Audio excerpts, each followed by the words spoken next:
For my practicum experience, I worked in Mrs. Olson's third grade class, and the only technology that was really available to us was microphone system and a document camera. And her school also had a couple of computer labs. So that's what I chose to do for this assignment to make the lesson more engaging for my students. For my technology integration lesson, Mrs. Olson asked me to teach about bar graphs. And so after looking at the standards and the objectives, I decided that my teaching objective would be for the students to be able to read a bar graph and also be able to create a bar graph from data that they have collected.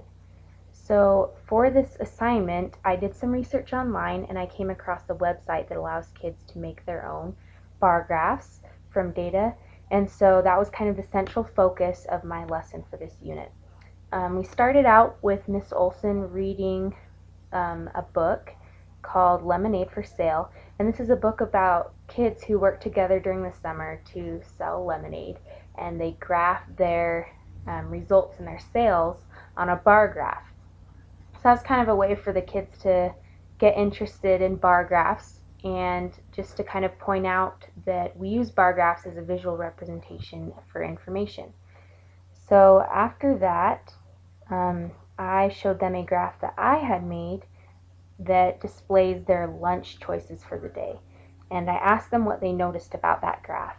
And I got a lot of different answers, mostly things like, oh, there were 13 people that chose pizza, and there are a lot less people that chose deli sandwich, or there's numbers on the sides, just simple comments like this.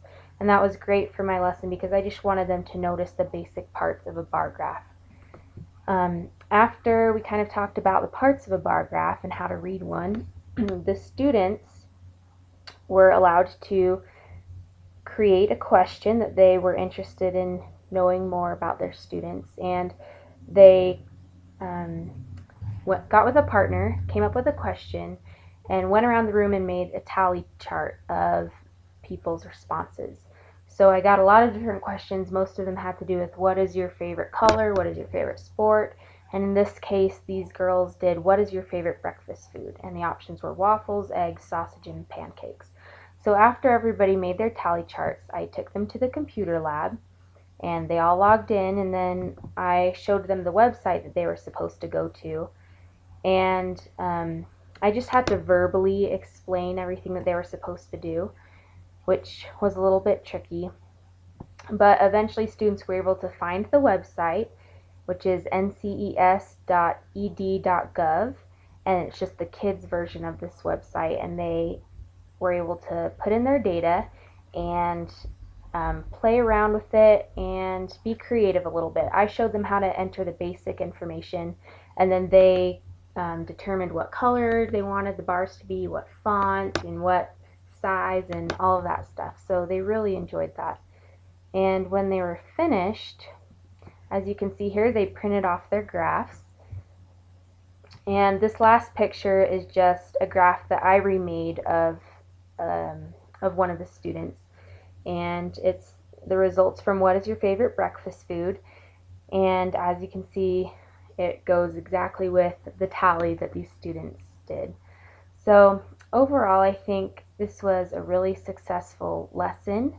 The kids were definitely more engaged than they would have been if I hadn't used technology, because they were so excited to make bar graphs. I told them at the very beginning of the lesson that that was what we were going to do, and from that moment on they were super excited about it because they would get to create something on the computer on their own, and they really enjoyed going around and asking questions and displaying those answers. So I definitely think that the technology helped with engagement. One thing that was really hard was management. The kids were all at different paces, and some would skip ahead when I was trying to give directions, and others were way behind. And so it was really hard to keep up with everybody. It would have been really nice if I had a projector and that hooked up to a computer so I could just show them what to do, but we didn't have that, or if we did, my teacher didn't know how to do that.